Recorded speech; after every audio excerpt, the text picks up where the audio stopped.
Halo, bertemu kembali dengan saya di channel kita English Chamber. Kali ini saya akan menyampaikan berita terbaru terkait dengan bukti dukung di pengelolaan kinerja pada PMM. Sebenarnya tidak baru sekali, ini sudah ada 1 bulan yang lalu ya. 1 bulan yang lalu, tetapi mungkin teman-teman belum membaca atau memperhatikan dengan jeli ada informasi terbaru di PMM. Ini saya sampaikan ada informasi terbaru terkait ketentuan pengembangan kompetensi dalam kategori kontribusi terhadap komunitas serta sumber belajar untuk pengelolaan kinerja guru dan kepala sekolah. Seperti kita ketahui bahwa pada kategori kegiatan itu ada 3 ya, yaitu komunitas belajar, pembuatan sumber belajar, dan pendidikan. Kita bisa menjadi kontributor maupun sebagai peserta. Nah, yang perlu teman-teman ketahui, ini di info terbaru yang ada di PMN itu saya bacakan saja, saya ambil persis seperti yang ada di PMN, yaitu bagi Anda, guru dan kepala sekolah yang memilih pengembangan kompetensi dengan kategori kontribusi terhadap komunitas dan sumber belajar ya. Tadi ada 2 ini ya, sedangkan yang satu adalah pendidikan ya. Kita tidak perlu khawatir karena proses pelaksanaan dan syarat bukti dukungnya dipermudah. Oke, kita lihat ini dipermudahnya di mana. Sesuai dengan petunjuk teknis pengelolaan kinerja guru dan kepala sekolah dalam Perdijen GTK 7606/2023, terdapat ketentuan mengenai kategori. Tadi sudah kita diskusikan ya, ada 3 tadi ya. Nah, namun ya, ada ya yang perlu didapatkan dengan melakukan skema seleksi di PMM. Teman-teman pasti sudah dengar ya, ada seleksi sebagai penelaah, sebagai penulis, pokoknya intinya sebagai kontributor.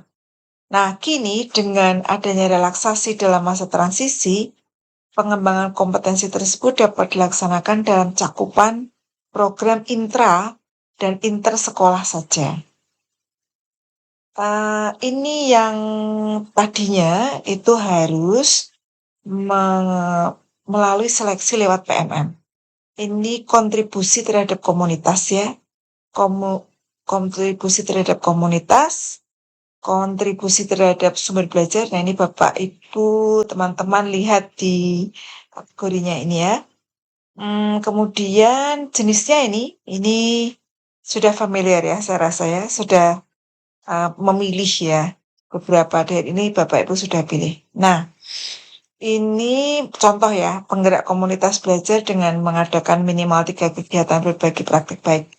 Itu poin 36 selama 1 semester. Dan misalnya ini kan komunitas. Sekarang saya ambil satu contoh yang kontribusi terhadap sumber belajar. Penelaah cerita praktik yang dihasilkan guru dan atau kepala sekolah lain. 6 cerita.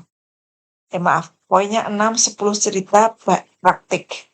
Walaupun tidak disebut ini, implikasinya adalah Bapak Ibu harus mengikuti seleksi di PMM untuk menjadi seorang penelaah, gitu ya. Jadi tidak bisa langsung. Ini yang kemarin. Tapi ini yang berdasarkan informasi terbaru di PMN ini, Bapak Ibu, kita simak ya. Kegiatan pengembangan kompetensi memiliki beberapa kategori. Ini konteksnya ya.